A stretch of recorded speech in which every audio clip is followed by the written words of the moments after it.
I love you guys. Dance off, bro. I have the high ground. Expecto Patronum! 39 days, 20 people, 1 survivor.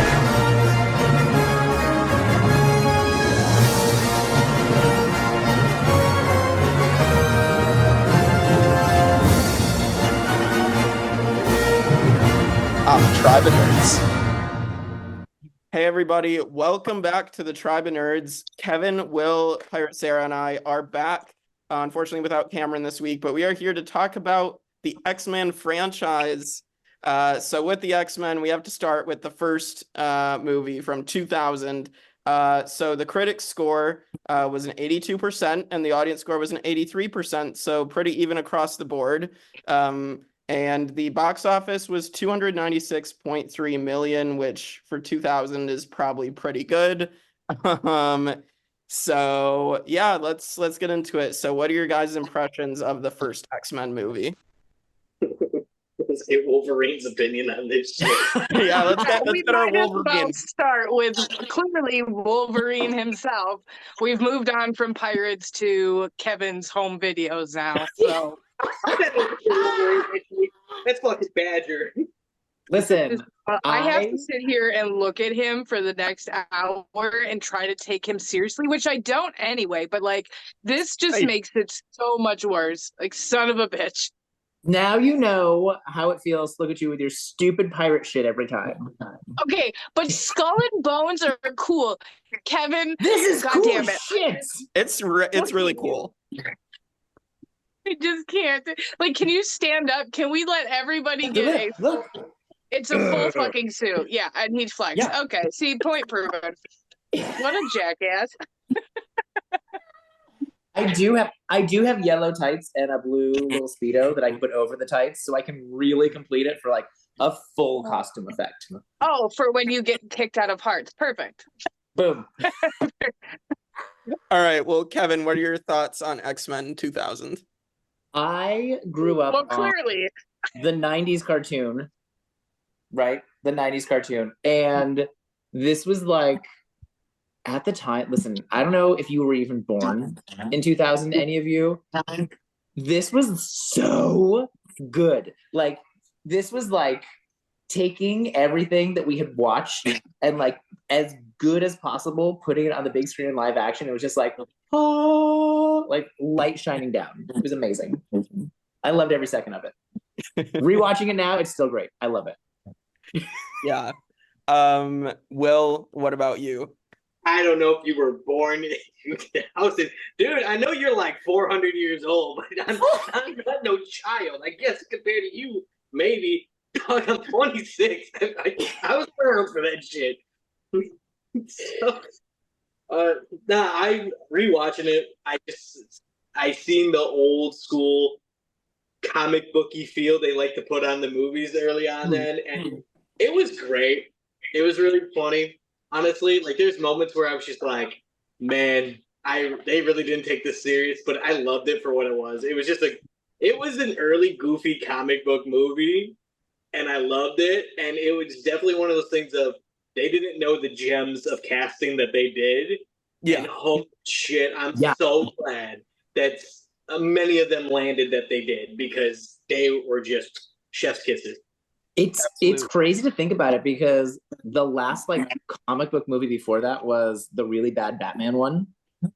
Yeah, there was Batman and Superman we'd gotten really bad 90s like Captain America and Fantastic Four, and then you had Blade with Wesley Snipes, but nobody really remembered that being a comic book movie. Right. There was like Blade and Fantastic Four Spawn. movie? There was a I fucking Fantastic like Four that movie in the Fantastic 90s. Four movie. In the Okay, 90s. no, you're talking about a different Fantastic Four movie, which I don't mind, but there's one that's like even before that. It's like they try not to release it. It's terrible. They try not to release it. Yeah. I think this was like the most at the time was like the most successful comic book based movie. Yes. I think this was Yes. the movie, if I remember correctly, that really like broke open the genre. This set the standard for years to come of like what a comic book movie could be. Like, oh yeah, like if ultimately if this flopped, I think like we wouldn't have gotten Spider-Man, because Spider-Man, like with Tobey Maguire, came a couple of years later, I think. Yep, 2 years later. Yeah. Crazy. And it's also like crazy to think too that this came from a time when like franchises weren't necessarily a thing. So like they made this movie and like, well, maybe if it does well, maybe we'll give you another one, right? Like maybe a sequel. Yeah, like there was no guarantee. So like if you wanted to see the X-Men live on a big screen, you had to go to this movie. For sure. Which I did. Yeah, I mean, we'll get to the castings as we go through the movie, but like, yeah, the casting was amazing. Just like what they were able to do in this first one to just like set the stage, like they did such a good job of setting up like the plot lines and making it, you know, not confusing. Like they were able to write a coherent plot that made sense for the X-Men and yes, and like introduce you to the characters and their powers. Like, it's good. It's so good. Yeah, and just tied up loose ends for things like they made this make sense for something that happened later in the movie, and just like, you know, it worked for sure. And we'll get into that. Sarah, your opinion on this movie from the perspective of someone who doesn't know what the X-Men really were going into this. Yeah, I mean, I've seen some of them, but like back in the day in theaters when they came out, because again, like that was how you watched them.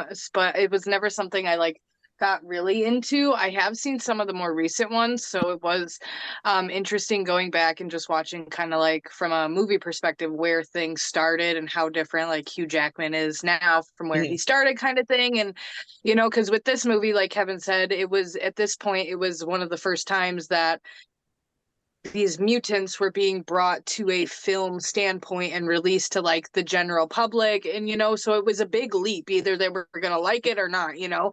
And I think they were really smart with, you know, the way they did it, like having it be like a genetic thing versus like it be like something happened to them and they got shot by some sort of ray. Cause then you don't have to go and explain 100,000 different backstories of people. You can just introduce so many different people fast paced, so it makes sense. So like going back and watching this first one, I will say like, and I'm not a big like comic book thing, but I do appreciate them, you know what I mean? So like I think going back watching it, I liked this one a lot for the storyline, because again at the time, now we just have so many movies. It's been done 100 times. Back then this was new, you know? So like it's really, I wish I could have watched it and remembered it back then, because it is really good. Like Jake said, that it writes a coherent storyline that fans will love to see, and that a new story, you know, again releasing it to the general public, that a mass amount of people can get into it without needing to know a lot of the backstories. So it's a good movie, but I still hate the way Kevin looks.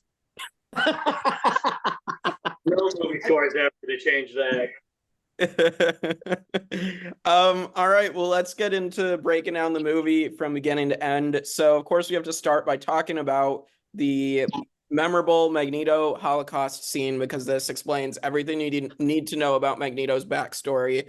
This is just really good, a really good scene, and it's like heartbreaking, but like you need this for Magneto's character. This is the only like problem with making X-Men now, is that now it's 20 years later. So like I don't know how you make Magneto without him being a Holocaust survivor, but like I don't know how you make a Holocaust survivor at this point. Like it's 2024, like it's so long later. I don't know how you pull that off, but like it's such an integral part of who he is and like why he is the way he is. Right. And the scene does it so well. Yeah. It still can't take you seriously. Just damn it. I don't know what to do about it. It's like there's Jake, and then there's Will, and he's tolerable, and then there's just you know, is fuck me.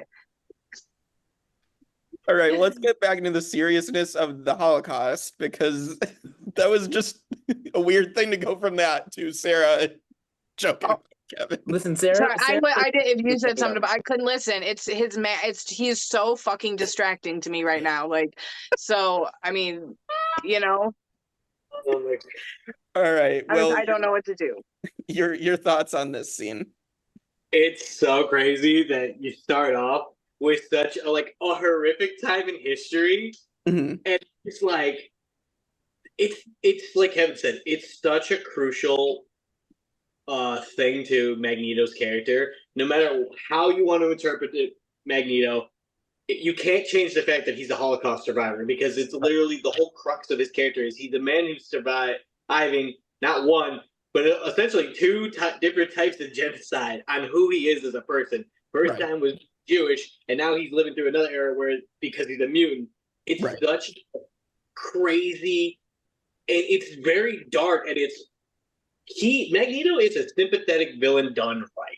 There's so many movies nowadays that try to make a sympathetic villain, but all they think is, slap a tragic backstory on somebody. It's like, look, we all have like trauma, but what Magneto went through, that is like, you don't get, like, he is the definition of sympathetic villain. Like, he's like, just like, listen, you are doing a pretty bad thing, and clearly we are not mutants, so we would be on his hit list in a way. Yeah. Holy shit, I get it, dog. That is. Listen, if being mutant was a thing, I would definitely end up being one. Just saying, I would fake being one if I had to. Everything in his power to like say to himself, he's just like, maybe if I drink this, even if I'm not a mutant, if I have a kid one day, they could be. Sara, get like mutant benefits from his kid. Be like, listen, you need to go to this Magneto college, man. You gotta get these benefits for the family. Get the mutant scholarship. Sara, your thoughts on this scene? Well, again, like going back to what I said earlier, because I can't remember what anyone else said because Kevin's distracting me.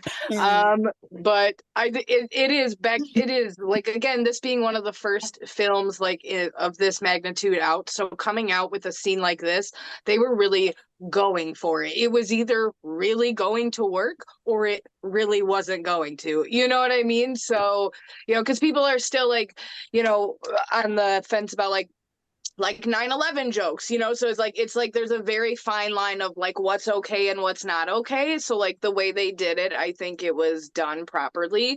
And then because back then in school, before all the social media, I mean, we were all taught about it in school.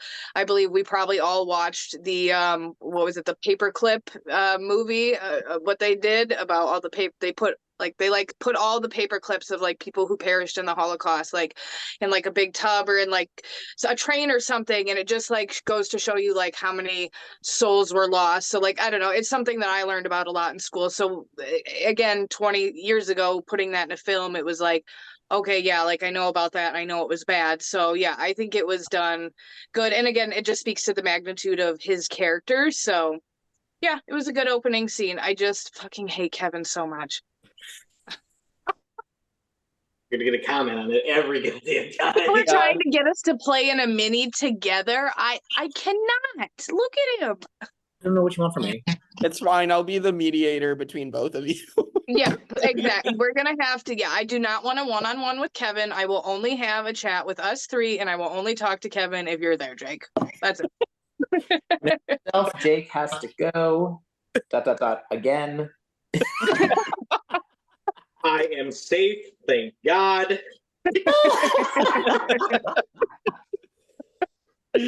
All right, so after this scene, setting up Magneto, then we get to the Senate hearing with Senator Kelly attempting to pass the Mutant Registration Act and forcing mutants to come out publicly and reveal themselves.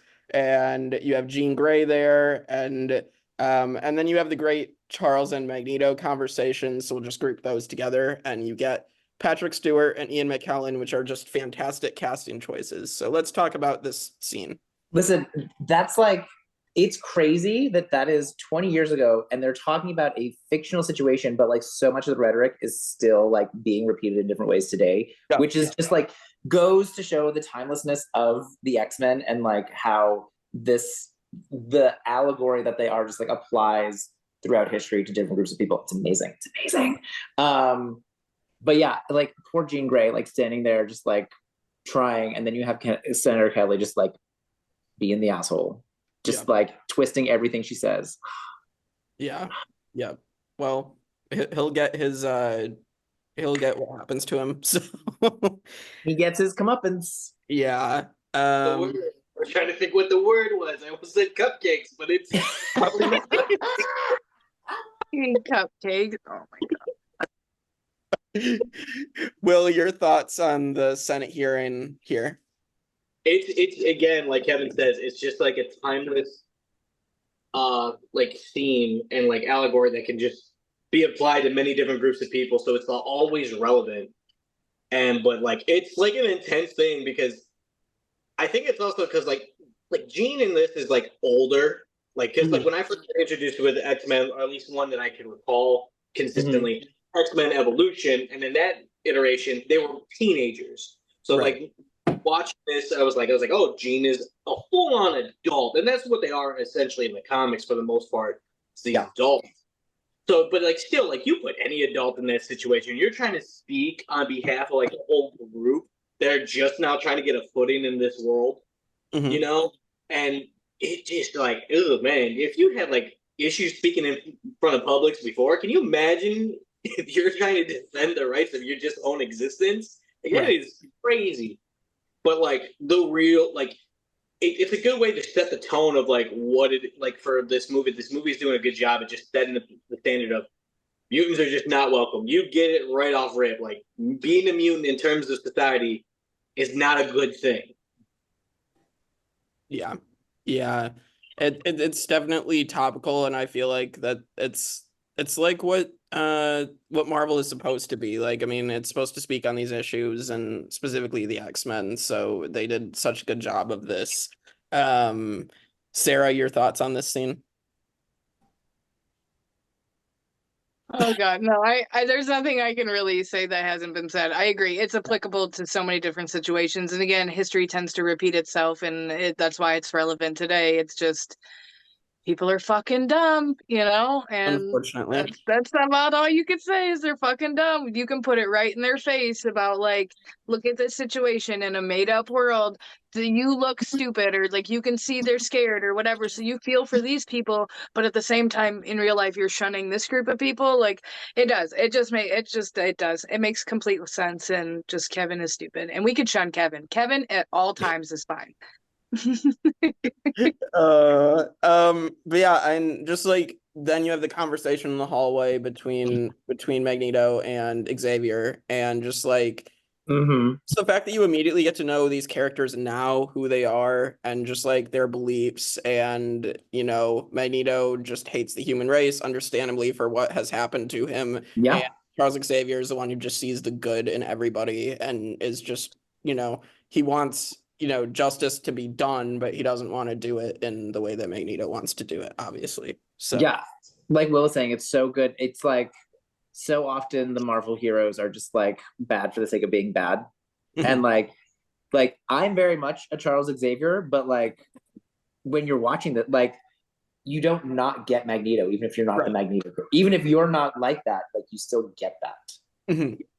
Exactly. I think what really gets the lighting in this scene alone is such a great way of introducing adult Magneto, because you have Charles in the light and you just have this mysterious and like intimidating figure almost, and you don't see his face until he turns around. But the whole time, what I really love, it just highlights the true relation and love between Magneto and Charles, because in a normal like bad guy versus good guy situation, or at the time, if you see your villain like in that situation, a lot of times the hero's going to try to stop the villain of some kind.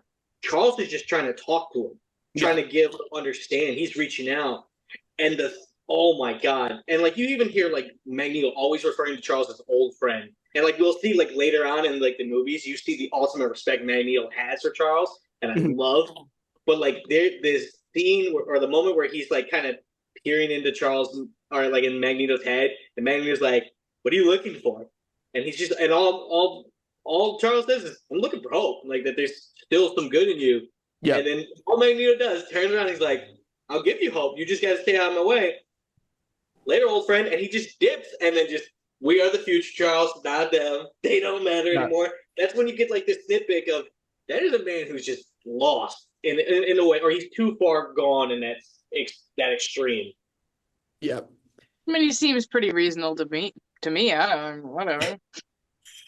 Do you think Sarah would be more of a Magneto type?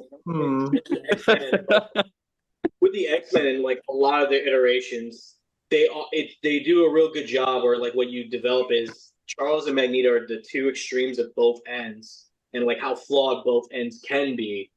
And especially, I mean, like in X-Men '97, now everyone's on the like a whole train bit of like, Magneto is right, but like Yeah.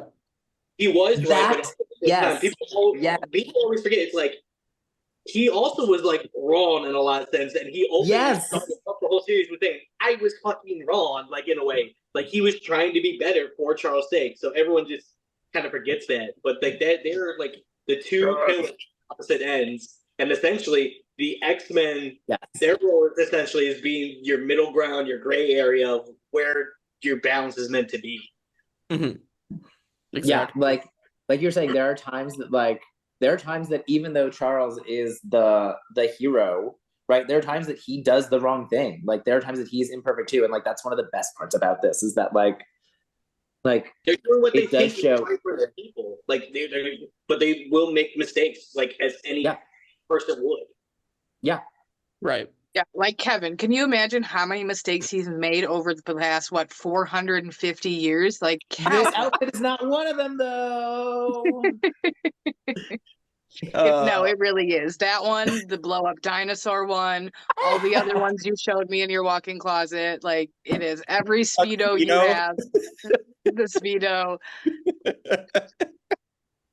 I'm sure the security guard did not appreciate the Speedo. The Borat costume. She didn't like the Borat costume. Well, she didn't know that I had the nude underwear underneath, so she thought I was gonna fall out. Oh god. She didn't know. If the pierced nipples weren't enough, let's just Yeah, Will, it's a wild ride being here with this idiot, I'm telling you. Every week I have to put up with this. Where is this? I think you bring it on yourself. At least Cammy was smart. He was like, "Oh, I have to go to a dinner." Like he knew you were gonna come with some bullshit and be insufferable. Well, Cameron's the one who's usually here to also disagree with whatever Kevin says. So I know I needed him today. Cam would just be here to say that it's just an okay movie and be wrong. All right. At best. I also wanted to say, like, Famke Jensen, I believe is Jean Grey's actress's name. Yeah. She also does a good job. I mean, we're gonna see more from her in the next couple movies, but like, she's good here. Just like in the original X-Men cartoon, Jean's there. Yeah, it's so weird. So like, Jean character-wise is like always integral to the X-Men, but like you could, even in the 90s cartoon and in this movie, like you could tell they just didn't know like how to like show her powers. In like X-Men 97 did such a great job of like showing what her powers were, but like you could tell that in this movie and in that original cartoon, like they just didn't know how to do it yet. They hadn't figured it out yet. Jean is relevant up until the point she becomes a problem for everybody. It's a real fucked up way of looking at it, but it's just like, also like in 2000, like telepathy and like telekinesis is a weird power to try to do, because you can like have things flow, but like the main thing is visuals, and it seemed like this movie was trying to like really show off a lot of visuals and stuff. So it's like when you have powers like that, you're just like, well, I guess we could throw some things or do that. I don't know. Yeah. And they do show her a couple times like being telekinetic, but like you can tell that they just like don't have the knowledge base to do it right yet. Or like they're not trying to start too much at this point, because there's some things a lot in this movie where you're seeing like, oh, they're playing it hella safe. Yeah. There's things also that, I mean, we're going to get to a couple other characters that are done dirty that haven't been done justice in the live action form, but we'll get to them shortly, I'm sure. All right, let's talk about, so then we get the introduction of Rogue, and so she accidentally puts her boyfriend into a coma because she sucked his energy out, and so she runs away from home. And then and then let's group in the introduction also of Wolverine. We get the bar scene, which is just an incredible introduction. One of my favorite introductions to a character ever in a comic book superhero movie. It's so good. You get everything. I mean, you get everything out of both these characters in their introductions, I think, and we're gonna get even more as the movie goes on. But just like I love that Wolverine literally just like where he like his middle claw comes out and just like against the guy's throat, and then he chops or he slices the shotgun in half, and just like everything with it is just so good. So good. My introduction was great. yeah, your introduction. It was so good, but at the same time, where the cheesiness of the early comic book thing was, because rewatching it, it didn't really. There's the sound of it. Sounds like somebody hitting someone with a baseball bat, a metal baseball bat, when he's fighting. Because you hear him when he's fighting with the guy's face, it goes, "Bing," and then he headbutts someone. They just literally had somebody swing an aluminum bat to make a sound effect. Like, I know it's like the hint, like, oh man, this guy, something's not right about him. But like, knowing what you know, you're just like, holy shit, this dude just. It made me chuckle. Like, I loved it. It was so cheesy, but it was great. But like the real intimidation of like that third claw up to that guy's neck, that's the gritty Wolverine. Yeah. Oh. You also see like when they first introduced Rogue, like when she's first talking for the first time, she's talking about the exact trip that she goes on when she actually meets up with Wolverine. So like she's talking about like, oh yeah, I want to go up this way and go up into Canada and then go across to Alaska. And her boyfriend's like, why? She's like, because it's an adventure. So like it ends up making sense like why they cross paths. Right. And then like they're like, you get so much of their characters that she's like literally afraid to touch people. She's afraid she's gonna hurt people at all times. And like he is like a rough and tough fighter, but he's also like clearly not a bad guy, you know, like. So I love it. Yeah. I mean, again, Anna Paquin, and then of course Hugh Jackman. I mean, just great here. And this is also interesting because this is definitely the skinniest Hugh Jackman has looked in these movies. He gets so much bigger as the movies go on. It's crazy. It's crazy to see him. Like when he's. What was that, Will? Well, they didn't. Apparently, they didn't get. He wanted to put on more like muscle, but like the timeline wasn't matching up to where he didn't have enough time to put on as much as he wanted to for the role. Like I remember, he should have just called you. Clearly, yeah, the guns. I'm actually height too, you know, or like closer to it. Yeah. I remember seeing a clip of like Entertainment Tonight or something, like part of his workout routine, like he was on the treadmill running at 35 miles per hour. Yes, for the second movie. So like it's weird, like that's a thing that I know in the back of my head. So it's weird to see him in this movie like not be at that level yet. It's weird, but it's cool. We'll definitely talk about how his hairy chest kind of freaks me out. His what? His hairy chest. I don't like it. I don't like it. He's supposed to be hairy. Yeah, I know, like I get it, but I'm just like, yuck. You like braid it or put it away. I don't know. Not a thing. All for the men, where we look and we're like, yeah, I could be that ripped one day. That's the reality of every superhero. Not no female gaze. It's for the guys being like, man, if I hit the gym just a bit harder, I can look like that. That's all it is. No, we got to get that straight. Yeah. I feel like I could just see your muscles better, like if you weren't like, you know, coated in fur, you know. It's Canada. It's probably cold. You need a little bit extra like protection from the element. Okay? Where is Cameron on this? We have to ask him. Does he have a layer of fur under all his shirts? I bet he does. Yeah, just specifically. He is secretly a Wolverine. Kevin, you have competition. I can't imagine sweet little Hufflepuff Cam has an entire layer of Wolverine fur. I can't imagine that. I don't know. We're gonna Cameron, comment below. Do you have a hairy chest? Tell the world right now. Oh my God. Need to know. Well, we'll get back to the audience on that one next week, or whenever Cameron watches this video and decides to comment. I think we're all dying to know. I want to know. Is it a Canadian thing? I think it's a thing. So then, Rogue and Wolverine ends up taking Rogue in, and then they get attacked by Sabretooth. Tyler Mane playing Sabretooth. I will say, I know performance-wise, maybe in terms of like speaking lines and dialogue and whatnot, that he doesn't get as much, but like in terms of just the stature and the intimidation and just like he is very good. He looked like such a good Sabretooth. Like the hair, the teeth, like the facial expressions, so good. Yeah, I totally agree with that. This is where my first complaint with the movie comes.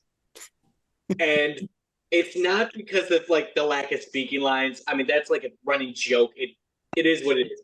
It's the fact that Wolverine versus Sabretooth is one of the most classic comic book rivalries.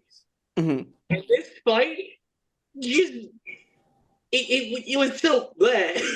Yeah. Like, so hoping for like it is, but you have to keep in mind this is also like to introduce the non-fans to their powers. So like you have to give them a second to like show off. But it's so baffling to me because it's just like at this point the cartoons already existed.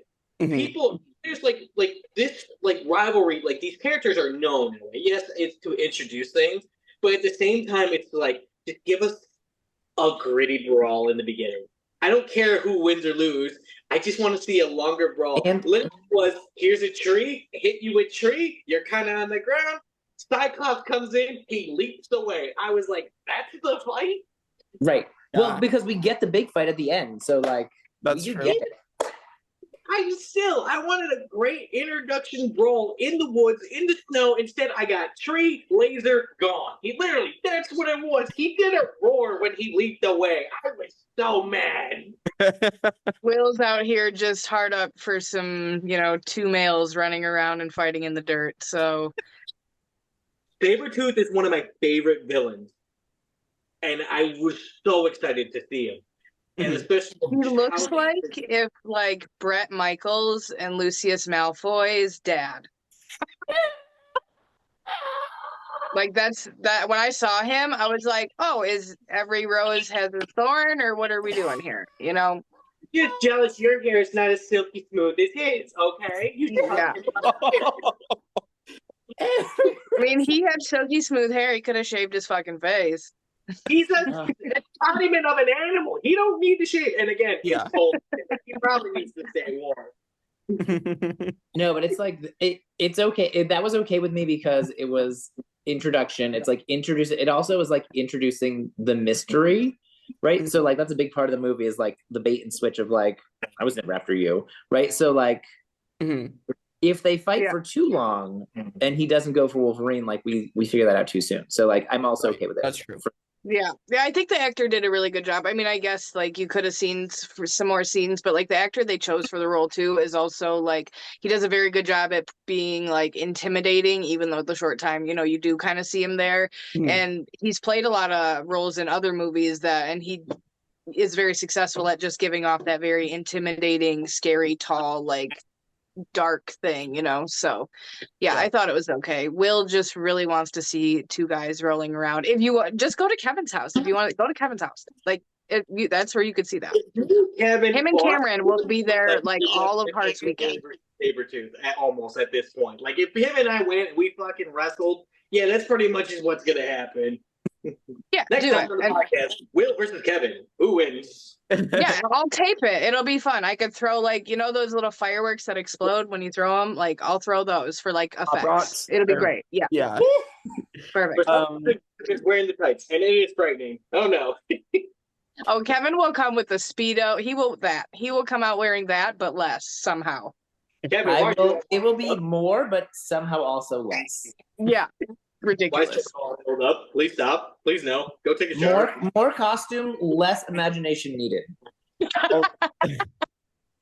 Also, I think this is the first instance we see Wolverine's healing ability when he gets launched out of the car because he didn't put a seatbelt on, and then he gets up and he's just healing from the injury. So I do love this as well because it sets that up for later as well.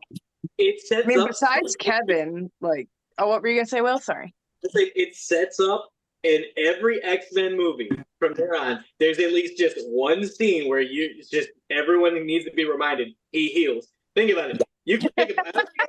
There's this thing where Wolverine goes through an accident. He's laying there, and then all of a sudden the body heals, and then he's up. And it's just like, yeah, we know he can heal, but it's so damn. We fucking get it, yeah. Every fucking time, it's so. I want to watch it every time. I want to watch it every time. And the CGI holds up, like showing his scabs healing, and it just works. It's just like, I'm like, damn, if only that man never has a sinus ever. Like, he never has a cold. Pollen's got nothing on him. I get jealous of that just because it's like, man, you know how great it would be to just never have a stuffed nose ever again?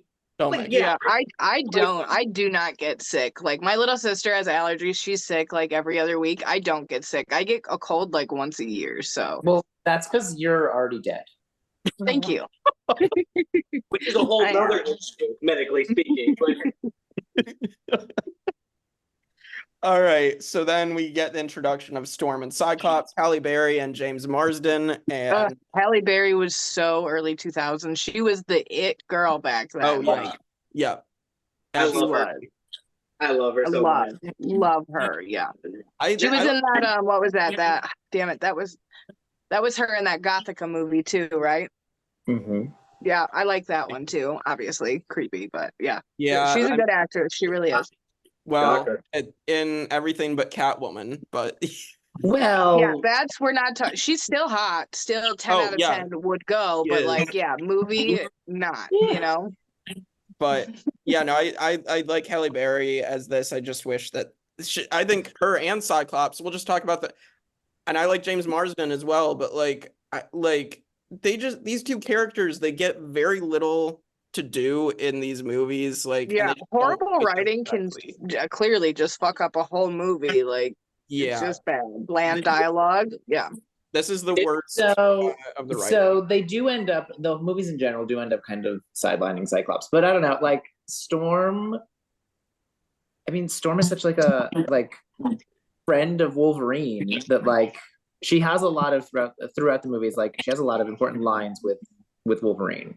That's true. I don't know. I just feel like we could have gotten more from her as a character. I feel like Cyclops is definitely the worst, the most sidelined, but I think Storm has to be up there as well. And we'll talk about her that one line later in the movie, but like a Cyclops though, like I feel like I don't know, like even bringing it to screen, like maybe that's just something that like you got to think like that's been done. Yeah, like I think probably in all like we've all went to school. Kevin, how many high school graduations he's been to? You know, I'm sure at some point like he's learned about like just like the stories back then. Fucking, there's so many stories you hear about Cyclopses, the Odysseus stories, and all that kind of stuff that it's been done. So like they don't really need to delve into it too much because they're bringing on all these brand new mutants that have all these amazing powers. Like you're gonna focus on a Cyclops, like ooh, cool. Well, that's like a whole movie for the fucking spiders in Harry Potter. Fuck off.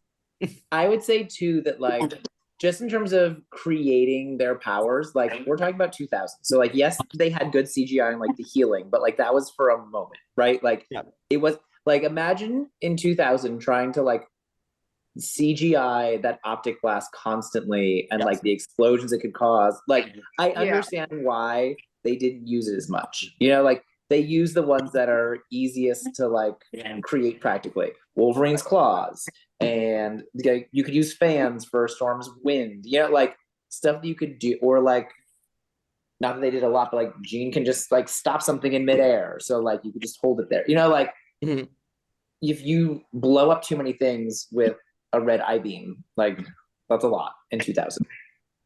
It also, I think, was also a time too where kind of socially, like it was fun to pick the edgier characters. Nobody liked the quote unquote Boy Scouts. Like hell, that was like a criticism of Superman for the longest time. Superman, I was gonna say that. Yeah. Because everybody went to Batman because they're like, he's dark, he's edgy, he's more aggressive than Superman. You know what I mean? But it's like So like that kind of I think is what ultimately ended up sidelining Cyclops just as a whole in the media, just because he was the leader, he was the true leader, Yes. and it was a phase where nobody liked rooting for the leader. They thought it was too cliche in some ways, which was a shame because when you really break it down, Cyclops, like everyone in the X-Men in their own right, is tragic because that's the whole idea of being a mutant is like you have some kind of tragedy or like obstacles you have to overcome, and like Cyclops is no stranger to that. Mm-hmm. I think Storm gets plenty of love in this series. If anything, I will argue she's become more of a sideline character in later X-Men movies. That's fair, She's only getting love again because of X-Men '97. But like in these first three movies, Storm was the shit. Like Storm was given, I think, plenty of like good scenes and memorable lines. Funnier than shit on the accent choice that she later just ditches, which is funny to me. I will forever laugh about the fact that at some point she's just like, yeah, I don't have an accent anymore because I'm sick of trying to do that one. That's like with Wanda in the MCU. Oh yeah, like if it don't stick, it don't stick. Whatever. But no, Storm's great. Cyclops. I'm so glad I rewatched it with the appreciation of what Cyclops is and Scott now, because now I actually like recognize just like they really did him dirty. Because I used to be like the same way. I used to be Wolverine all day. Fuck Cyclops. So like when I see him like pop up in the movie as a kid, I was like, oh, he is lame. Look at this. He's not doing shit. But now I'm like, damn, they didn't let him do anything. Right. He could do so much more. Like Cyclops is nose slash because he's like, yeah, he has optic beams, but the dude can throw hands and he's smooth with like what he can do fighting, and like they have a hard time showing it. Yeah, and James Marsden's a fun actor. I mean, you watch him in his other movies. I mean, I obviously he's probably a couple other recent ones, but obviously the Sonic movies he's in, and he's fun in that role. But like I just they really don't give James Marsden anything to do with this. So Right. And with the stacked cast they had, I mean, they could have made it like real big, but already, I mean, again, this was a movie like not ahead of its time, but it was new for its time. So they had, you can only do so much with it. So well, and he's like the other guy, right? So like the main character is Wolverine. yes. Because the main character is always Wolverine. And Wolverine has is in love with Jean, which is like, I guess I realized is more from the cartoon than from the comics, but whatever. So like he's in love with Jean. So like we're also like not really supposed to love Cyclops, like he's portrayed as like a douchebag, like that Wolverine hates. Like that's right. What even though Wolverine is totally stepping in on their relationship, which in real life none of us would want to support. Right, exactly. we wouldn't tolerate that in our real life. If like we knew somebody in our friend group doing that, you'd be looking at them funny. Like whether or not like still cool with them, you'd be like, hey man, that's kind of fucked. But like in the movie where we're like, you kid his girl Wolverine, you silly, he don't deserve her. But fuck his bitch, yeah. But it's great. Like in reality, it's like, okay, maybe Jean, you didn't really deserve Scott, maybe because you kind of. Right, I feel like they could have like did a soundbite of like Jerry. No, and you died more than the lore of X-Men. Everybody slept with somebody at some point. They're all like practically they're all easy in a way. Like they really are. They all get around each other. It's crazy. They're very much a soap opera. Oh, it's fantastic. I love the drama that they have. I love watching it from a distance as long as I'm not involved. It's like, you know what? You slept with her this time? No, come on. Girl. Right. Yeah, I love other people's shit for sure. Yeah, so then Rogue and Wolverine get brought to the school, and you get the whole scene of Wolverine running around the mansion with Charles speaking in his head, and then he gets into the classroom, and you get cameos of Kitty Pryde and Pyro and Iceman, and so that's pretty cool. And yeah, and then you get Rogue kind of gets this relationship with Iceman a little bit, and so yeah. Any thoughts on this scene? I mean, you can't have fire without ice, you know? I feel like that's just like a classic trope. Like you always have one, the fire guy, the ice guy, or you know, you gotta have the yin and the yangs. But I mean it's just another layer of introducing you to new characters. So like, I mean, I like it because again, I'm one that like I really like lore of things. So even though calling back to the beginning that like this is a genetic mutation type thing, so like you don't need like a backstory for everyone, I still like to know where they came from, or because even though their mutation is like genetic, like how they turn out in life is all up to like how they were, you know, brought up kind of thing. So like I still kind of in most situations always like yearn for more. Yeah. Except for about Kevin, I don't care about anything he says at all. I love all the cameos. I love the Kitty cameo. I love Iceman, Pyro. Jubilee is there. Oh, Jubilee, yeah. Jubilee is the other one. Jubilee is like somebody who like they just throw that character in constantly in all these movies to be like, oh yeah, she's there. Like Jubilee doesn't do anything in these movies either. She has a really cool deleted scene from X2, and I'm like, man, why'd you delete that?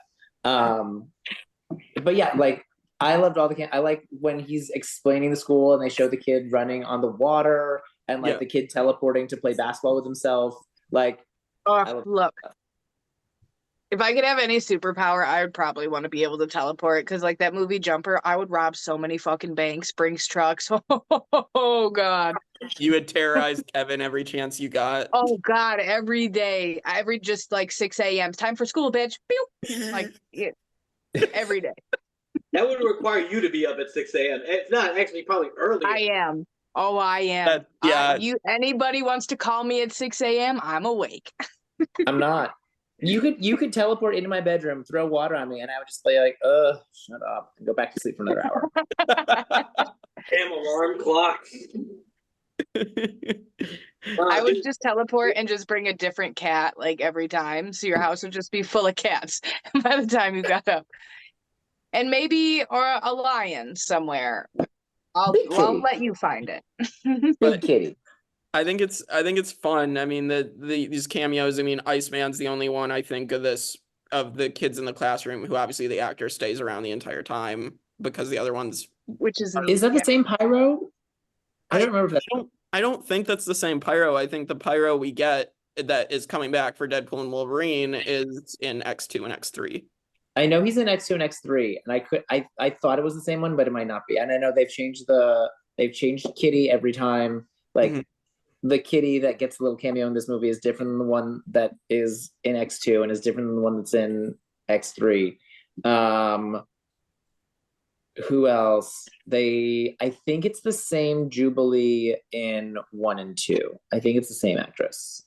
Okay, and then we get a different one in the one with the past selves, obviously. So yeah. Oh man, I think the funniest thing, because it's a trope that they had to have in the movie where a movie makes fun of itself, kind of deal. Mm-hmm. So when he's talking and he's introducing them by their code names, and he's like, "Oh, they said stupid." It did make me though think at one point. I was like, "Dude, you're old as fuck. Like you've been around for a while." And then, like, if we're taking, like, you know, Wolverine origins as, you know, part of the canon timeline, it's like, you have, like, lived through where codenames existed, and you go refer to yourself as the Wolverine, but yeah, this is stupid that there's a person who calls himself or somebody. So you have to remember that he doesn't have a memory at this point. So that's true. He doesn't know what his name is. That's the thing. Like, it's like, whether or not you remember or not, it's just like, dog, you refer to yourself as a Wolverine, and that's his like fighting name. Like he's a Wolverine, and like, wait, you guys actually like use these names for series? What are you called, Wheels? Yeah, that one, right. Good in hell, but not, yeah, that would be Kevin and his walker, 100%. I early on before he's like running around though, like they're like breaking down like what Wolverine is, like where you're learning it's like he's got animanium, and you know, like what that is, and like the procedure, and they're really hyping up. It's like Wolverine was the target, you know, like playing into the bait and switch later on, you know. Yeah.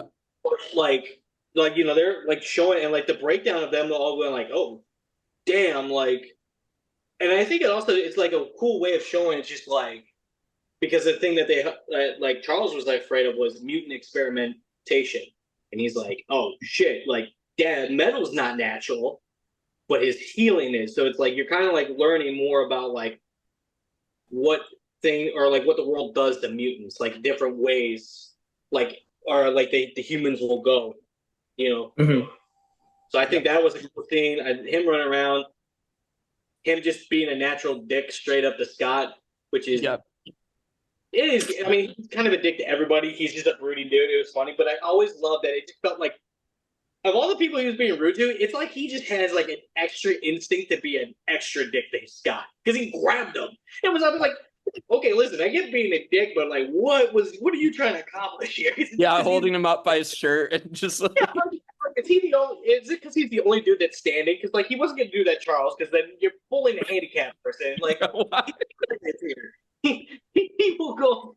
He'll be a dick, but he won't fuck with a handicap or women. He didn't put hands on her. Because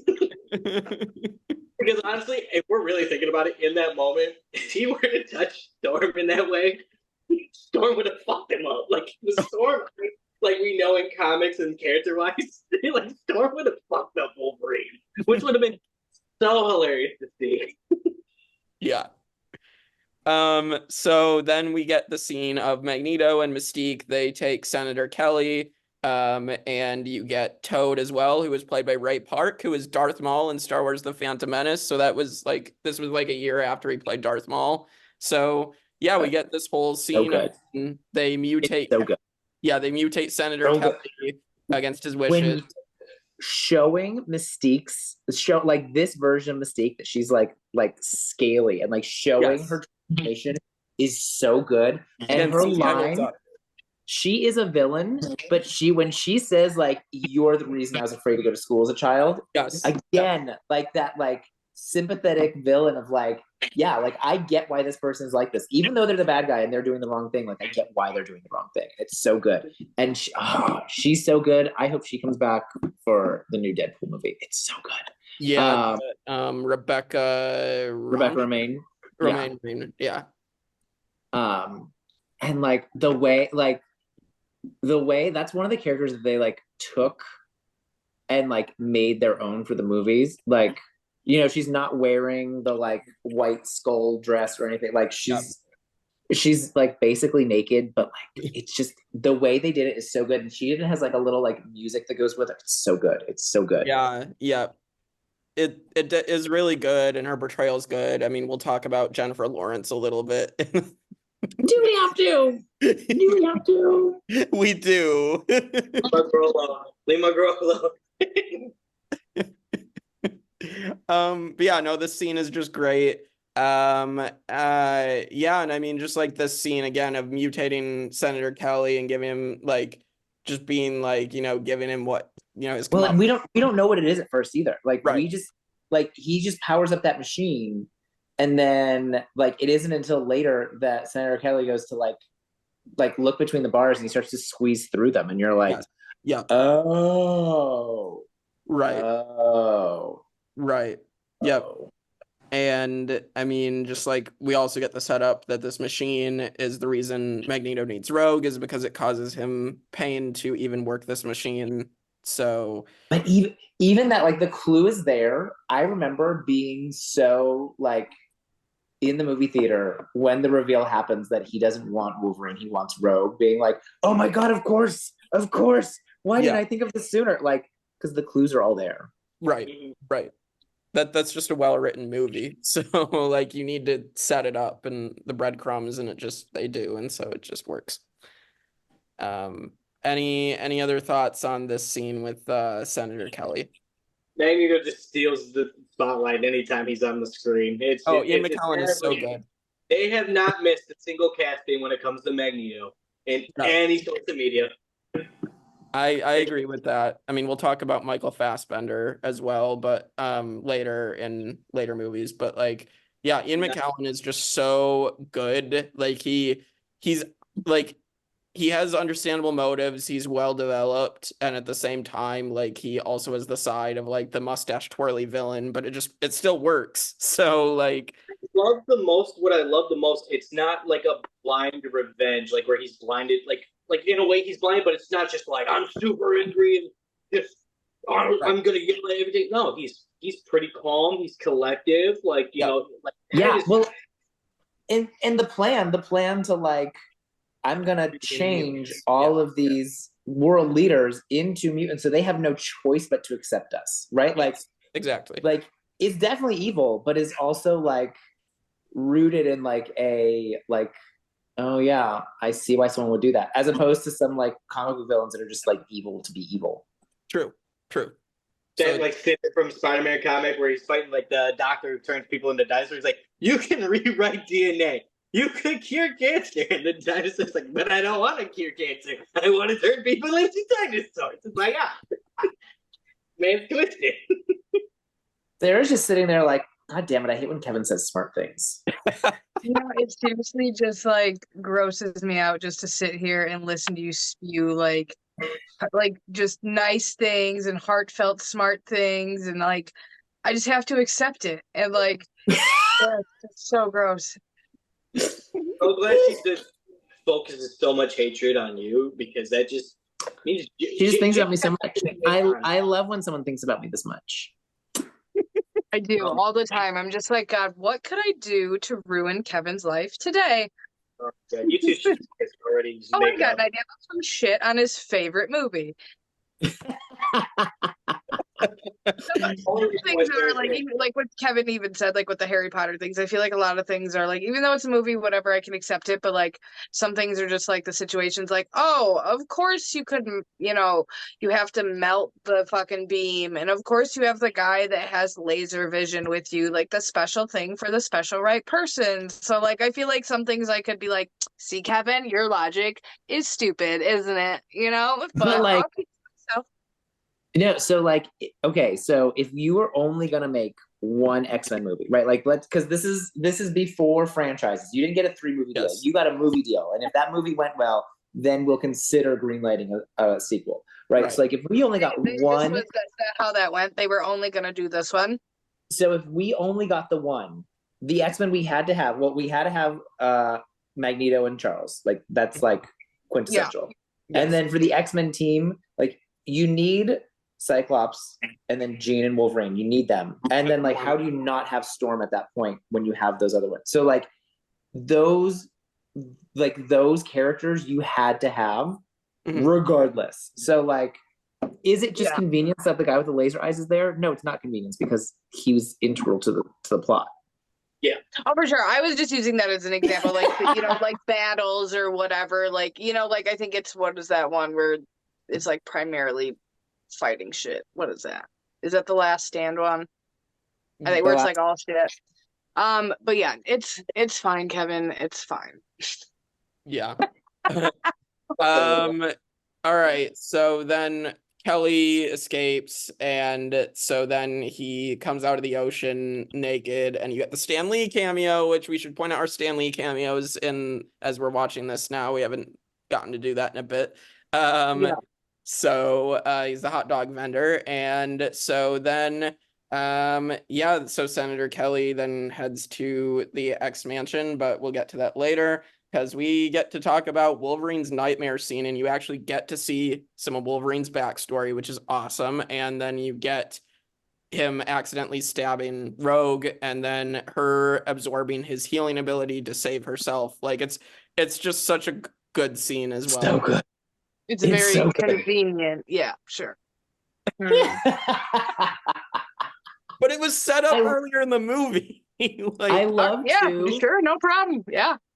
I love too that like, so in the cartoon, in the 90s cartoon, and then I know it was a thing in the comics too, like Wolverine and Jubilee, like they were like a brother sister sort of duo all the time, right? Like that was like his little sister, and so they gave that to Rogue, so you still get that like yeah, he's kind of a jerk to Scott, but he also like does care about his little sister, you know, like, so you do get that, and like you can tell he's like, when he accidentally hurts her, is like, oh god, like he feels horrible about it. So and then the way that like that's such a natural thing for those characters to go through, right? Like that she's like looking for this person to talk to because it's like all these new people. So this is the only person she knows at all outside of the school. And so she goes to him and he's having this nightmare and he accidentally hurts her. And so she takes some of his powers because she's in a nightgown and she just touches him and she heals. And then that gets used against her by Mystique is like, it's so good. Yeah. It's so well done. Like everything that happens is so natural for those characters, but then also like so easy to be played against them. Mm-hmm. I love it. I feel like, I mean, he knows he has like 3 katanas on his hands, so should he not like bubble wrap those at night? Like if he knows he's prone to nightmares, could we like fucking do something about that? Be productive? In his defense, I think at this point in the timeline in these movies, he had never like been with another, like he was always on his own. Yeah. So like he didn't have to worry about it because if he woke up from a nightmare screaming and he stabbed something, Well, yeah. He probably didn't have any pets either because he kept killing them, you know? So I just feel like he should have done something about those. Yeah. So, no, I think you're wrong, Sarah, shockingly. Well, I feel like, you know, if you ever wanted to be with someone, like if he loved a girl that was like a light socket or something, like you would have to cover those up or, you know, like what the fuck? Can't be putting butter knives in the light sockets. Everybody knows that. Oh my. Will, your thoughts on this scene? I think sometimes the best way that they've always done Wolverine's past is like just the glimpses of it. Mm-hmm. And like they do a really good job making it like show that whatever the fuck happened to him, it was horrifying. The colors, the lighting they always do in the flashback, it's like intense. And it's just like, yeah, if that's what was crossing my mind, I'd be freaking the fuck out too. Mm-hmm. And the like seeing like that's also like we've seen though too, like what exactly Rogue's power is. So yeah. Because all we did from like the touch was she just knocked the motherfucker out. Like put him put him into a coma. But but that was just a regular dude. So we just thought it's like, oh damn, she got like the death touch or something. But seeing her do that and being able to heal, it was like, oh. And then they explained like she can steal the powers of other people, and you're just like, oh, she's really strong. Like we're like, that's like a really powerful thing to have, and you're just like. I feel like they just took that from Pokemon. Like they could have just named her Ditto. You know what I mean? Like doesn't transform. If anything, use that joke for Mystique, the one that actually transformed. Also, X-Men came out way before Pokemon. X-Men came way before that. She's been around. Well, I mean, I saw Rogue's Pokemon first, so like she's Ditto. Like okay, well, it's Ditto Rogue. All right, so then the next day, then you get Mystique disguises herself as Iceman, gets Rogue to leave the mansion, so Magneto can take her, and then Mystique also, for good measure, she sabotages Cerebro, which we also got a look at earlier in the movie, which was cool. But so that happens, and then you know, they know to go to the train station because they used Cerebro before that. And this is where Toad and Sabretooth distract Storm and Cyclops, and Wolverine finds Rogue, but Magneto comes in and you get the bombshell that they're going for Rogue. So thoughts on this? Well, let's hear it, Kevin. Let's hear how your life plan pans out. So yeah. What went wrong when you approached this guy? Like, what was the plan? I love that. Like, Wolverine just goes on his own to, like, go get his friend. But then, like, you have the team who's, like, trying to be a team, right? But, like, you have the Brotherhood who's ready to fight them. So, like, even though it's only this long of a battle, like, we get a power battle. So good. Like, he grabs her throat and he's like, scream for me, and he said she calls the lightning. Like, yes, it was so good. Yeah, I'll admit that for sure. Oh man, and then like the moment where he's got Wolverine like hovering there, and you're like seeing his powers, like we're seeing Magneto actually pretty much like using his powers like as a threat, and you see they show like just the slightest bend of the claws separating, and it's just like they already established like early on, like them coming out of him hurts every time, which was a great little moment in the beginning. Like, Yeah, they do explain that. Yeah. That was a great little moment. And almost like it showed like the human side of him. Like, it's like, it hurts.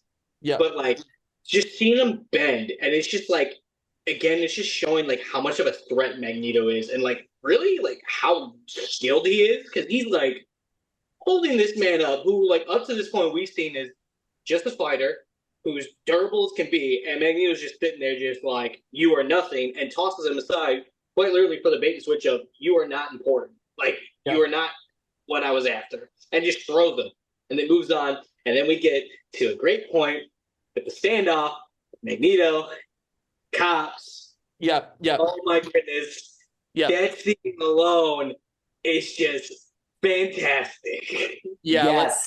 Let's get to that right now. And so they go outside with Rogue, and Charles is trying to reason with Magneto, but then Magneto's like, okay, if you care this much about these people, like, stop them from getting shot right now. And just like, so when he says, he like cocks all the guns, he's like, I don't know if I can stop all of them, Charles. It's like, it's so good. He's just like, damn. So annoying. Look at you spewing happiness. Because it's so like, it's such a standoff thing to do of like, listen, you better let go of me, because if you don't, I'm gonna pull all these triggers and I can't stop all the bullets. Yeah. I do like the little, like, when people try to talk about like plot holes, and they're like, well, why didn't he just have Sabretooth take off his helmet so he can get control? Like, people don't understand, like, Magneto at this point was already in the position of power. Like, all it would take is just like, because he's shown earlier, it's like he knows when Charles is going into his head. Right. Like, knowing each other for so long, it's almost like he knows like when Charles is trying to get into his head. That situation where the moment he just even felt the tickle of Charles peeking in his head, Magneto would just been like, damn, that's crazy. Bang, bang, bang, bang, bang, bang. They're all gone now. Hit him with Will's really signature. cool. Damn, that's crazy. Like, damn, that's crazy. You thought, but I love the look though, because the moment Sabretooth grabs Magneto, like Magneto looks at him, and it's like he already knew that it was Charles. Like obviously, because he wasn't like expecting. Yeah, because they're old friends. Yeah, but he's like, it doesn't look like, you really gonna do it this way? Yeah. Really? Yeah. Oh, okay. Bet. Watch this. Uno reverse card. You have me, but I have them. So make your choice. And then it was like the line where he's just like, I don't know if I can stop them all. It's like, dude. He's so flippant about it. He's like, I don't know if I can stop them all. Like, I'm like all up right now, and they're like all ready to go. It's gonna be tough to stop them. Jeez. Yeah, this was such a good scene. So then Xavier lets Magneto go, and so then Magneto stops the bullets, and then we go to the X Mansion, and so Kelly arrives, and then he dies, dissolves into water, and just like turns into a bubble of water and melts away. Like, yeah, that CGI was also good, I think. Yes, it held up. He looked like a bug. And also like ups the stakes, because because it would be bad to like change these people into mutants against their will, right? Like that would be bad anyway. But now that we know that it's going to kill them to do it, like you really can't like, you have to stop this. So like really ups the stakes. Yeah, it ups the stakes for sure. And then they find out about Magneto's machine through Kelly before that, and then Xavier gets incapacitated by the sabotage, and then so they fix it, and Jean ends up going in and find out that the Statue of Liberty and the museum are where they need to go. So let's get into this. So we get the giant museum fight first, and this is where you get the infamous line of, what happens when a toad gets struck by lightning, and same thing that happens to everything else. People hate that. I don't hate it. Okay, I love and I hate it, because at the time I thought it was really stupid, because I was waiting for like something cheesy. But then the more I think about it in an untwisted way, it's kind of a flex. Like she's just like everything else, like same thing as everything else. You are no different. She literally told that boy, "You are not special. You are not special. You are nothing. Deuces." Yeah. Another thing with Toad that I found interesting was that when like he picks up the pipe and does the little twirl, that's Ray Park doing like a Darth Maul thing, like it's a lightsaber. So You definitely see the Darth Maul. You see, like, oh yeah, that's the same guy. yeah. With X-Men Evolution, like watching that and how they had Toad as that character, seeing Toad in this one, giving the X-Men the works, it's fucking funnier than shit to me because like real talk, for the longest time, he was beating the fuck out of them all. He spits in Jean Grey's face to get rid of her, and then like it's just it's so yeah, I was like Storm and I had him up on the wire. Yeah, they ain't looking for something like quirky to say. It's just nah, bitch. You a background character. You're a side character for a reason. Be gone, thought. She smited this fucking dude. Yeah. And this is also the like Wolverine versus Mystique fight. Yes. The choreography on that is so good, and like the way when she flips around and like changes midair while she's kicking. Yes. It's so good. Like that's where your mutant power CGI budget went, was like that scene right there. Best fight scene of the movie, in my opinion, for sure. And like just the fact like at one point she turns into Wolverine, but because like she is just a transformation, her claws aren't adamantium, so he like cuts them. Like it's so good. And then obviously then like Wolverine has like that really good smell, so he knows when Mystique's around, so he's able to just stab her and get rid of her. When he says, "But you're not part of the team," or and he like turns you're around. Not part of the group, yeah. There's just one problem. What? Whoa! Fucking dad. I was like, whoa. But also like she, because we know like she survives. Like that's such a Mystique thing to do too. Like be hurt and then be like, gonna wait this out. I'm gonna just take a nap over here, guys. Hold up. I'm gonna let you guys run away because I'm done with this one. Yeah. I'm not getting stabbed again. Yep, and then she gets like taken in, disguises herself as the security guard, and then she, then she's able to disguise herself as Senator Kelly later. So and the greatest way to ever tell, hey, are you a clone? Prove it. You're a dick. All right, that's right. One of the best lines in movie history. Honestly, that interaction alone, I'm like, if there's like one thing that can sum up Wolverine and Scott Summers' relationship, it's that fucking interaction. That was a good interaction. Yeah. How do you know? Prove it. Prove it. You're a dick. Okay. Yep, that's him. That's our broken goal. We also get the line of Wolverine complaining about the leather suits or whatever, and then Cyclops is like, "Would you have preferred yellow spandex?" And it's like, because they didn't get the yellow spandex suits in this, so which is like. Now we look back with like a little bit of disdain for it, but like at the time, like you were not going to put them in yellow spandex. You weren't doing that. You weren't going to like the comic book like outfits. You weren't going to do the cartoon ones. Like even like the original like X-Men costumes, like from the first edition, that would have been a stretch. Like this was like that's where like a lot of this where you could tell the movie was playing safe. They wanted them to look. They wanted them to stand out with their outfits, but they were still tactical looking. They were dark. Like the coloring, like everything in this movie overall, for as much as they had like effects, it was a very darker tone if you think about it. There wasn't like, because even like Cyclops' blast, like the most like bright colors you get is from Storm's lightning, the machine itself, and maybe you could count Scott's like blast, but even he didn't do it often. It was a darker red. They kept a very dark and cool color palette and lighting throughout the whole movie. Yeah. Like, there wasn't like it didn't feel like there were the only time I could say like the movie felt warm and like it felt welcoming was first introducing the campus. Like when you see the kids run around. That was like one of the only times in the movie where it's like this is a warm, welcoming place. Everything else, which is intentional. Mm-hmm. Yeah.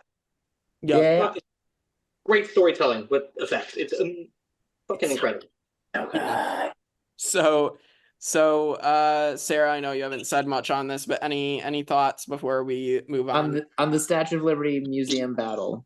Yeah. Oh my god! Listening to you guys is just so much for me.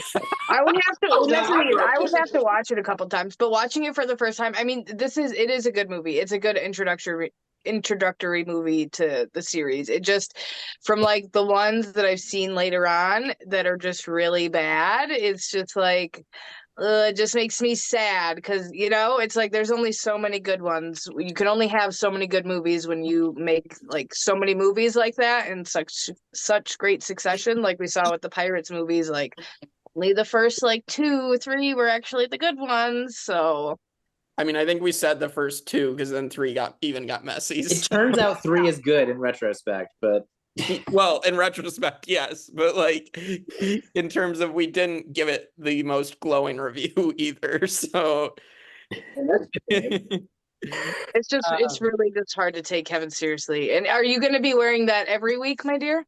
Listen, I'm gonna be honest. This thing is made for a child, so it hurts my head. So no, but. And like this is also made for a child, so like my hand doesn't fit in it. That's why my pinky keeps sticking out because it doesn't fit. Wow, so you were just like America's Next Top Model out here, just going through the pain just so you can have more screen time, Ryan Neo way. Yep. That's how it goes. Yeah. So they have that fight, and then they have the greatest fight. The Statue of Liberty fight. On top of the Statue of Liberty, where Wolverine like grips the thing and goes around. Oh, look, it was a cool thing, but at the same time, it doesn't make sense like how he fucking pulled that shit off. But hey, don't care. It makes absolutely no sense. Zero. But it's cool. I love that there's no logic in it. I mean, granted, we're talking about mutations and everyone's got freaky powers. Logic shouldn't be something you're like talking about. Right. But like in principle of how his claws work, I'm just like, how do you spin around it when you clearly all the way through the thing? You would have just fallen. But hey, yeah, dope as fuck. Don't care. And him like sticking his claw through the head to like not fall off, and it's like right next to Gene and Scott. Like convenient. Whatever. I still love it. Yeah. Yep. It worked out.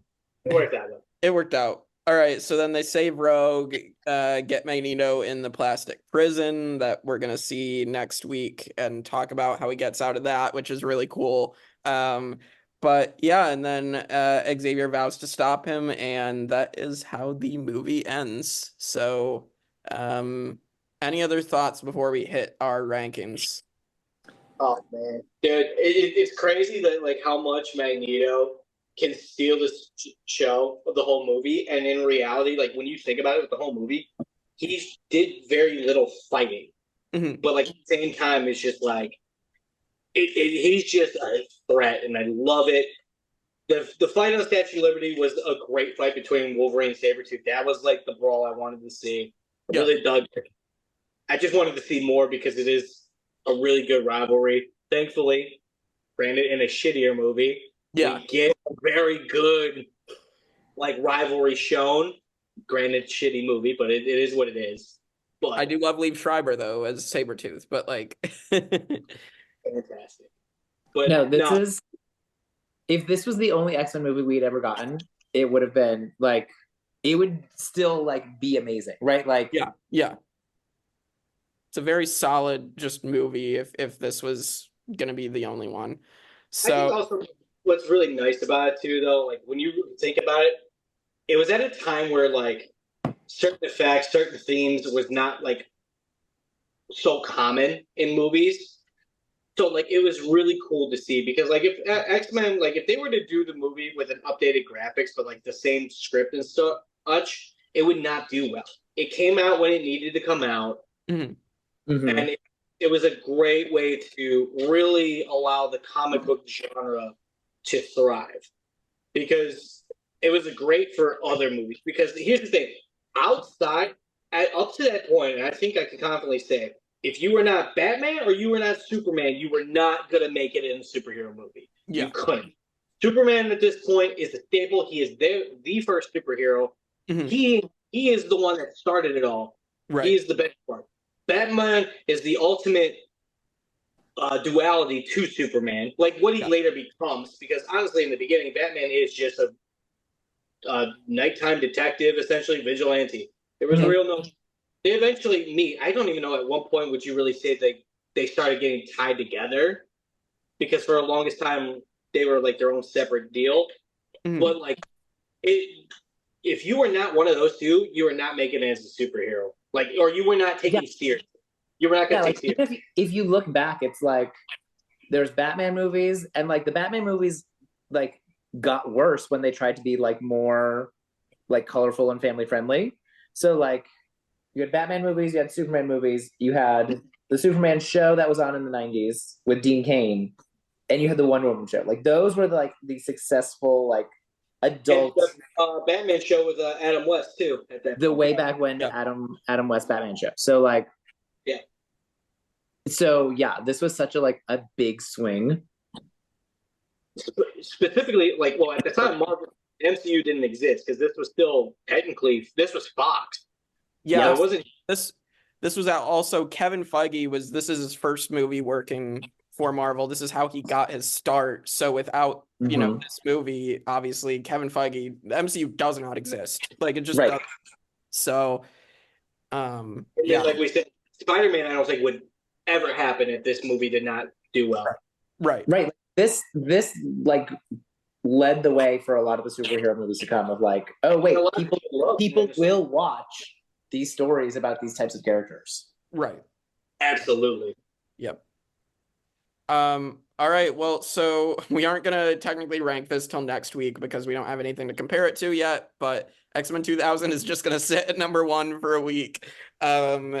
So here we go. We're gonna rank the mutants and the villains. So pretty much the X-Men and the Brotherhood. So every single movie or like whatever other villains come up, because obviously next week we're gonna have Stryker. So like, but here we go with the mutants. So we have Wolverine, we have Charles Xavier, we have Cyclops, we have Storm, we have Jean Grey, and we have Rogue.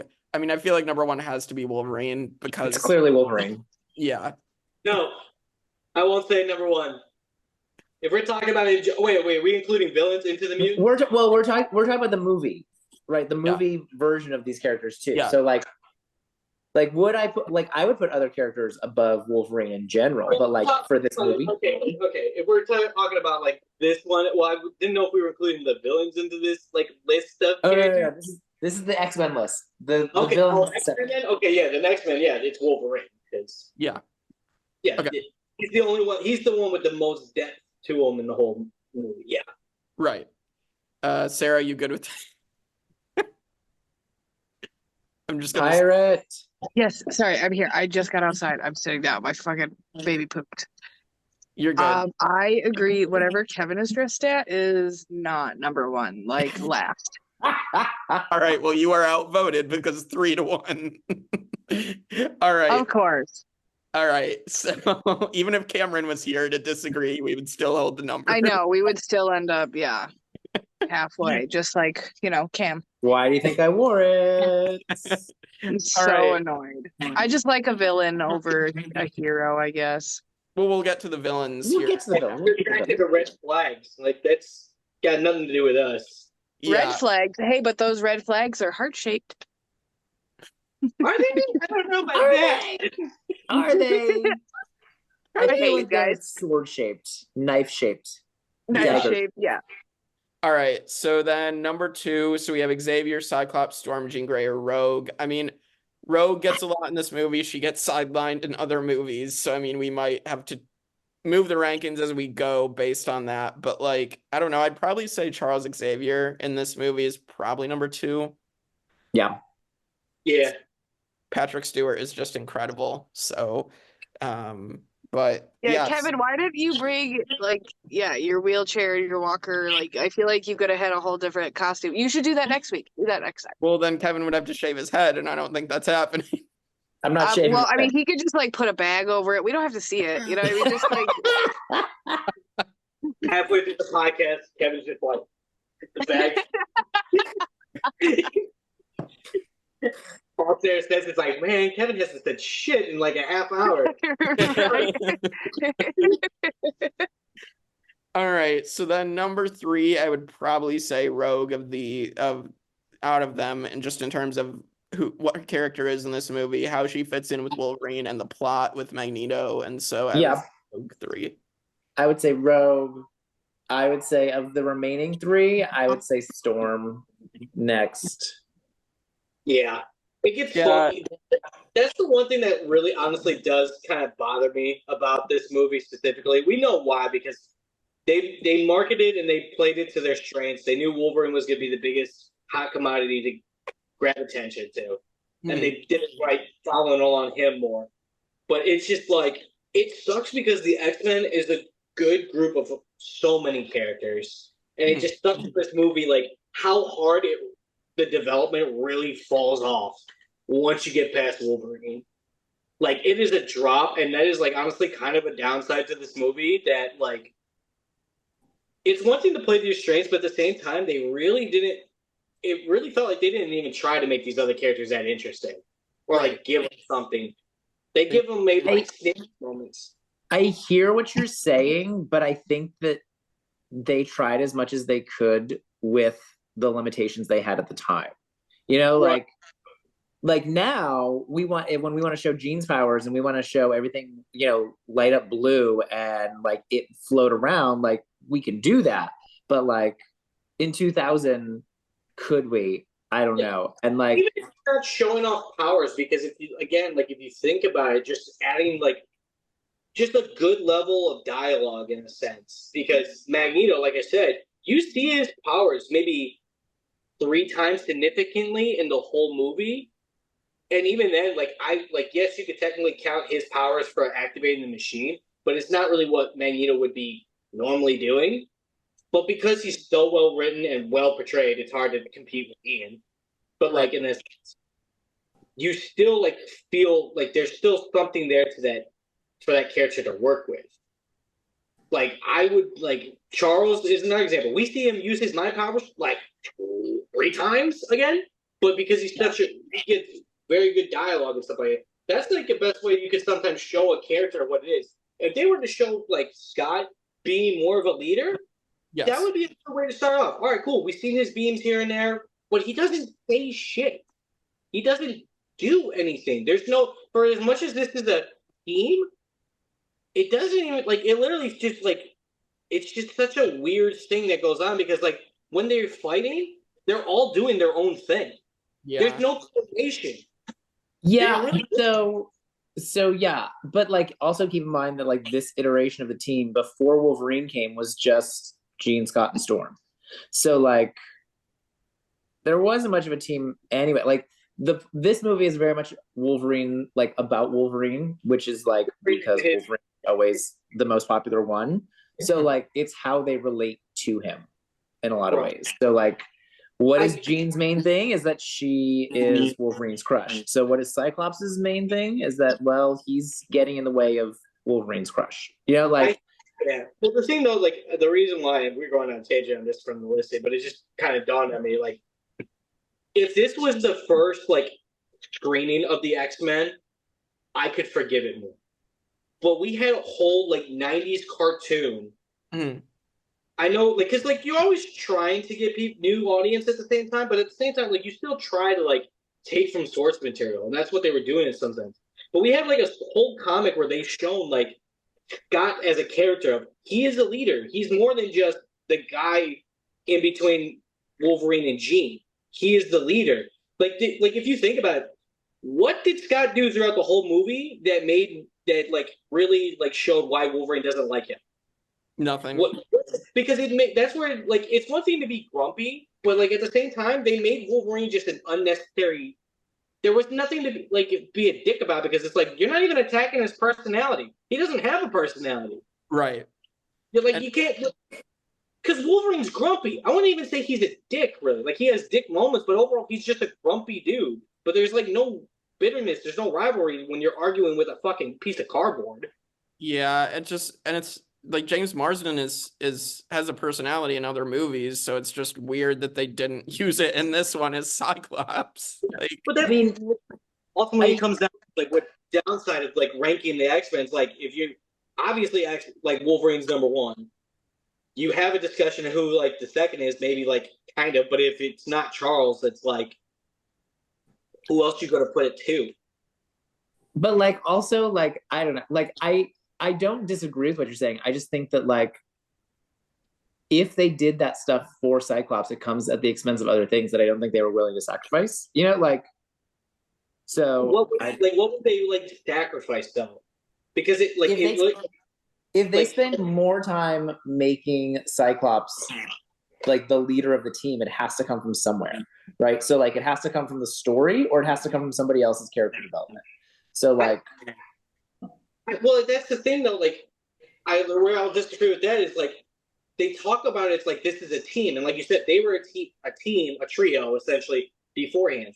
But when you see them fight, they're all doing their own thing. There's no coordination. They're literally just it feels more like we all just happen to be going to the same place. Because then every time that there was a fight, literally it was one-on-one fights. Like Wolverine is one thing because he is known as the loyal owner. Cool. That's fine for his character. But like Jean, Scott, Storm, they all decided to split up. And then your fight, Toad literally ran the gauntlet with these people. yeah. But like in reality, Scott and Jean would be together. Hell, Storm probably would be there. You know what I mean? Like they would be a trio, and wouldn't be a one-on-one fight. It would be Toad versus the trio, if anything. But they didn't do that, and that's like a big gripe I have with the movie because there is plenty of source material, and like the show showed, they're a team. Literally, the only reason why we think they're a team is because they just match outfits and they just are at the same place together. Other than that, they do their own fucking thing, and it's kind of dumb. Yeah. I just don't know. I don't know what they would like. I don't know if they could have at that time animated a battle, like a full-on battle with multiple mutants, like not one-on-one. You know what I mean? Like I don't know if they could have done it. I'm willing to forgive it. I think you're right, but I'm willing to forgive it. That's fine. Like, and that's just the difference, I guess. Like, you know, Yeah. I'm not saying that like it's things that honestly knock the movie down for me in the grand scheme of things. And I think also probably I mean, no matter which way you go, because like whether you came from the original cartoon, the comics, or like how you were, like how I was, where it's like I seen like what I remember specifically X-Men Evolution, then to the movie, like I seen good examples of them acting as a team, even if though they had like in this like each character got like a minor moment in the spotlight, they were still there and they felt like a team because there was interactions with each other. Like, hey, maybe like even like because like in the museum, you don't need to like change the story drastically. It's just the sense of hey, they're together. Here's Toad, and you have like a simple combo of he holds them up, Scott shoots them, or like Yeah. you know, like just these minor things to show it's like, oh, this is a coordinated team. Up until this, like throughout the whole thing, you don't have to change dialogue. You're not taking away anything like from Wolverine or anything. You're just showing that it's a team, and in a situation where they probably should be acting as a team. Right. So are we saying Storm, Jean Grey, Cyclops is like the bottom three in that order? Yeah, like at that point. Yeah. I think that makes sense. All right. So now let's hit the Brotherhood. I mean, I feel like I said them in the correct order. So I feel like Magneto is obviously number one. I mean, Obviously, yes. And then I feel like the order has to be Mystique 2, Sabretooth 3, Toad 4. I will only minorly disagree and say Sabretooth 2, Mystique 3. Just for the fact of just they both had a similar thing of very little dialogue. Mm-hmm. They both had to play a role of intimidating or a threat, but they did it in different ways. Whereas Mystique, her threat was she could be anyone. She's always right there. And she was a pretty skilled fighter, but then you had Sabretooth, who's just this monster of a person who is just fighting. Like, so I get pick and choose. I felt like they used Sabretooth because he had more scenes where he was being a threat. I think that's his advantage. But if you want to put Mystique as 2, that's fine. Yeah, I still think I put Mystique at 2. Okay. Yeah. Because of the like she does have the line of like you're the reason why I was afraid to go to school as a child. You know, like she gets that little bit extra. Yeah, it's fair because it's playing into like the whole idea behind Magneto's movement. So yeah, that's Right. I'll give you that. Yeah, I'll give you that. Okay. So we're gonna do Magneto 1, Mystique 2, Sabretooth 3, and Toad 4. And we're gonna see. Toad probably should deserves the credit because, like I said, he was running that fucking gauntlet pretty fucking well. Yeah. Yeah, that's true. Well, so we're gonna see Sabretooth and Toad again in these versions in Deadpool and Wolverine. Like they've leaked that Tyler Mane's coming back as Sabretooth. I don't know about Ray Park actually being Toad, but I believe that is. Well, there was another Toad, so if there's a Toad in Deadpool, it could be the other Toad. Yeah, that's true. But Tyler Mane is confirmed to be coming back. So, but yeah. So Sarah, any other thoughts on this? Are you just Sarah's like, I hate talking to you nerds about this stuff. No, and that's the thing. I like listening to you guys because you have so much more knowledge that I don't about this universe. You know what I mean? To where it's like you guys were asking me about like what happened in the books in Harry Potter. Like in this case, like it's flipped. So like listening to you guys is like, you know, I'm just finding out stuff I didn't know because that I wouldn't know from just watching the first movie. You know, so definitely two different perspectives here. So, but I can't wait for next week to shit all over Kevin again. Oh, fun. And hopefully Cam as well. Of So course, Cameron. Yeah, we can't forget my, pre-merge favorite. Pre-merge Cam. That's right. Certified Cam pre-merge. all right. Well, so next week we will have X-Men 2 United. We'll get to talk about, so we'll be adding Stryker to the list of the villains. Also Lady Deathstrike, I believe. And then we will talk about Nightcrawler. Alan Cumming, the host of the Traitors, is playing Nightcrawler. So it's going to be fun to talk about him and just like that amazing opening scene of X-Men 2. So very excited for that. And so we will see you all next week for that on the Tribe of Nerds. Fuck you, Kevin.